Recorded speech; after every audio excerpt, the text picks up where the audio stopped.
Shalom Bapak Ibu, mari kita sama-sama siapkan hati kita untuk renungan hari ini. Tuhan Yesus, terima kasih untuk kasih-Mu yang besar atas setiap kami. Kasih-Mu mengubahkan kami, Tuhan. Kasih-Mu layakkan seluruh hidupku, mampukan ku melakukan yang Kau inginkan. Tak bisa ku terlepas, Kau memegang tanganku. Ingin lebih mengenal pribadi-Mu.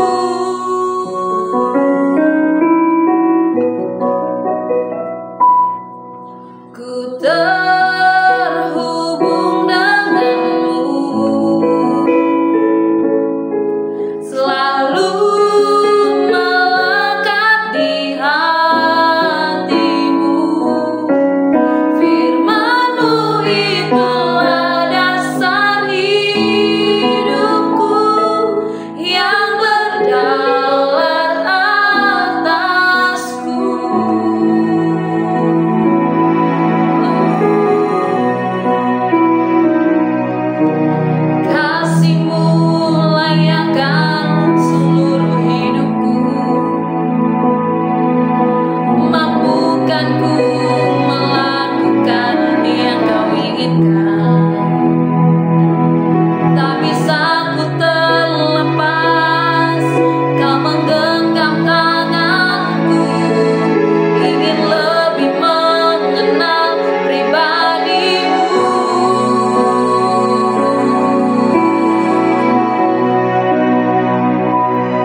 kasih-Mu di dalam kehidupan kami. Terima kasih Engkau tidak pernah melepaskan kami dari genggaman-Mu ya Tuhan. Terima kasih untuk pemeliharaan-Mu di dalam hidup kami. Tuhan Yesus, ajar kami Tuhan untuk tetap hidup di dalam firman-Mu, melakukan firman-Mu. Ajar kami Tuhan Yesus lewat renungan juga hari ini Tuhan, perbaharui setiap kami. Terima kasih Bapa, kami perlu firman-Mu, bersabdalah di dalam nama Yesus, haleluya, amin. Shalom Bapak Ibu dan Saudara-saudari, kita berjumpa kembali di dalam perenungan intim dengan Allah yang pada kesempatan ini akan membahas mengenai yang muda yang beriman. Firman Tuhan yang akan kita pelajari bersama terdapat pada kitab 1 Samuel 17 ayatnya yang ke-42 sampai dengan 49. Berikut adalah firman Tuhan di dalam 1 Samuel 17 ayatnya yang ke-42 sampai dengan 49. Ketika orang Filistin itu menunjukkan pandangnya ke arah Daud serta melihat dia, dihinanya Daud itu karena ia masih muda, kemerah-merahan dan elok parasnya.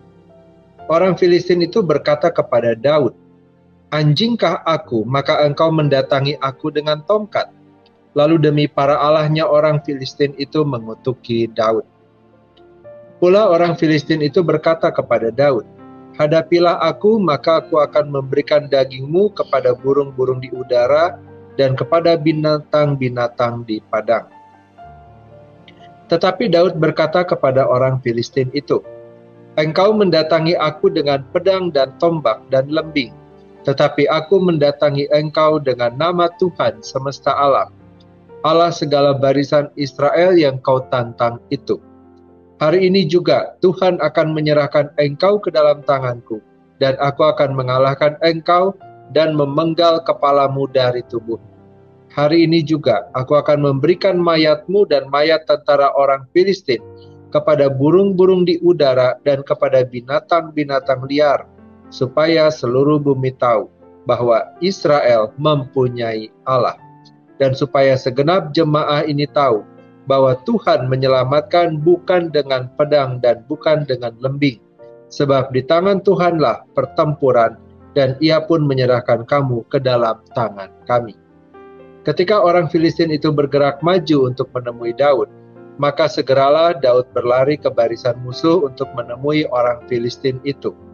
Lalu Daud memasukkan tangannya dalam kantungnya, diambilnyalah sebuah batu dari dalamnya, diumbannya, maka kenalah dahi orang Filistin itu, sehingga batu itu terbenam ke dalam dahinya, dan terjerumuslah ia dengan mukanya ke tanah.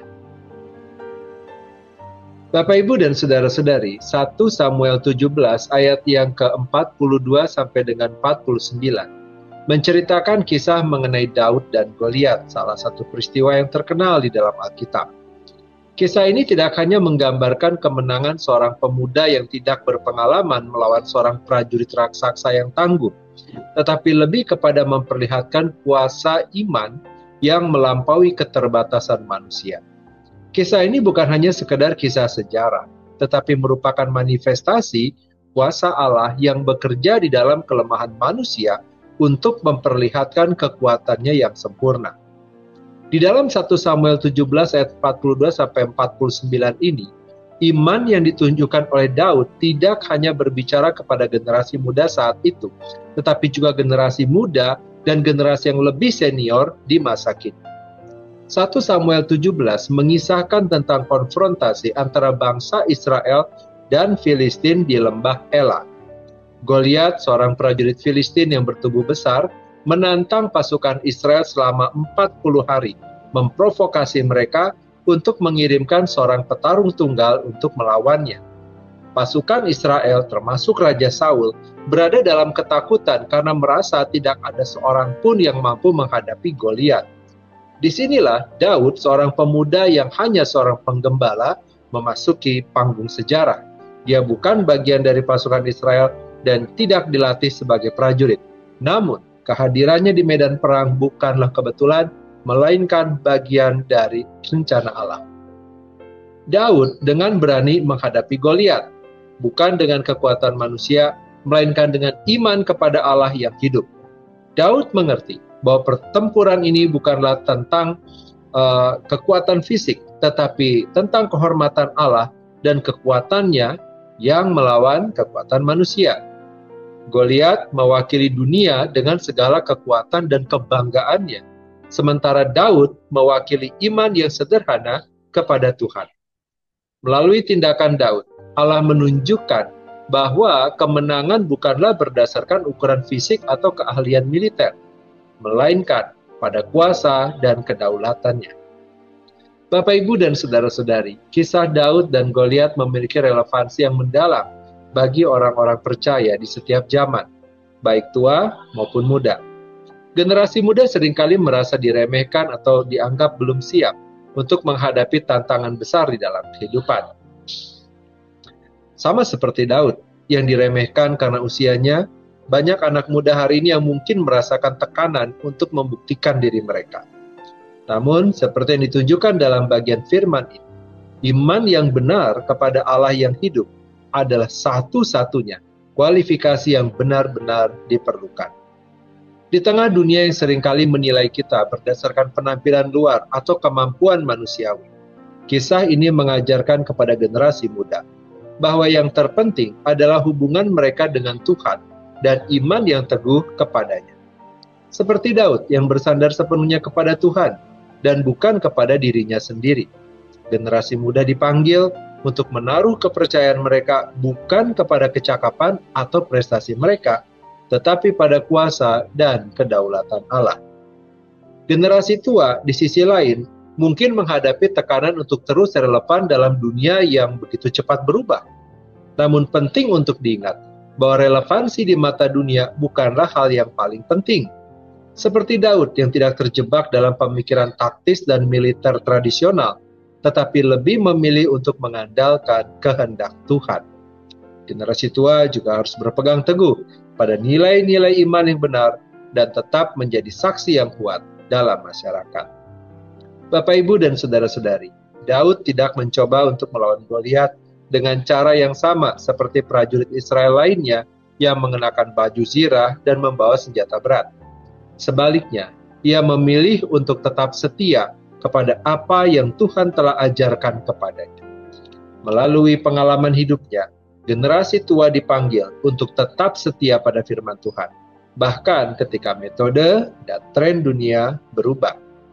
Melalui contoh Daud, kita diingatkan bahwa dalam menghadapi raksasa kehidupan, baik itu masalah pribadi, tekanan sosial, atau tentang iman, Tuhanlah yang berperang bagi kita. Ketika kita beriman dengan benar sesuai dengan apa yang Alkitab sampaikan, tidak peduli seberapa besar atau kecilnya kita di mata dunia, Tuhan dapat menggunakan kita untuk menggenapi rencana yang besar. Ini adalah panggilan bagi semua generasi untuk hidup dalam iman yang teguh seperti Daud, menghadapi tantangan dengan keyakinan bahwa Tuhan adalah sumber kekuatan dan kemenangan kita. Bapak, Ibu, dan saudara-saudari, kisah yang muda dan beriman ini mengajarkan kepada kita bahwa dalam setiap generasi Tuhan selalu mencari orang-orang yang bersedia untuk mempercayainya dengan benar dan dengan sungguh, serta berani melangkah maju, meskipun mereka tampaknya tidak mungkin menang di mata dunia. Mari kita semua, baik muda maupun yang sudah berusia senior, belajar dari teladan Daud dan menjalani hidup yang penuh dengan iman, keberanian, dan ketergantungan kepada Tuhan. Mari kita berdoa. Bapa yang baik, kami berterima kasih dan bersyukur kepada Tuhan untuk firman Tuhan dan renungan yang telah kami dengar pada hari ini. Kami kembali diingatkan bahwa Tuhan menghendaki orang-orang yang beriman kepada Tuhan dengan sungguh. Kami juga diingatkan bahwa Tuhan menyertai kami dan kami tidak perlu memiliki rasa takut yang berlebihan mengenai tantangan maupun situasi sulit yang ada di depan kami. Biarlah kami dapat tunduk pada kehendak dan rancangan Tuhan dalam hidup kami, dan kami dapat melihat penyertaan serta pertolongan dari Tuhan dalam kami menjalani hari-hari kami.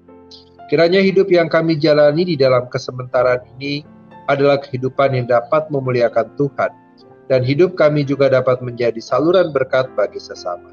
Terima kasih Bapa. Kini kami mohonkan kepada Tuhan, kiranya damai sejahtera dari Allah Bapa, cinta kasih dari Tuhan Yesus Kristus, serta persekutuan dengan Allah Roh Kudus, menyertai kami sampai kedatangan Tuhan yang kedua kali. Di dalam nama Tuhan Yesus kami berdoa. Amin. Demikianlah pembacaan firman Tuhan dan perenungan intim dengan Allah pada hari ini. Sampai bertemu kembali di dalam perenungan intim dengan Allah berikutnya. Tuhan Yesus memberkati.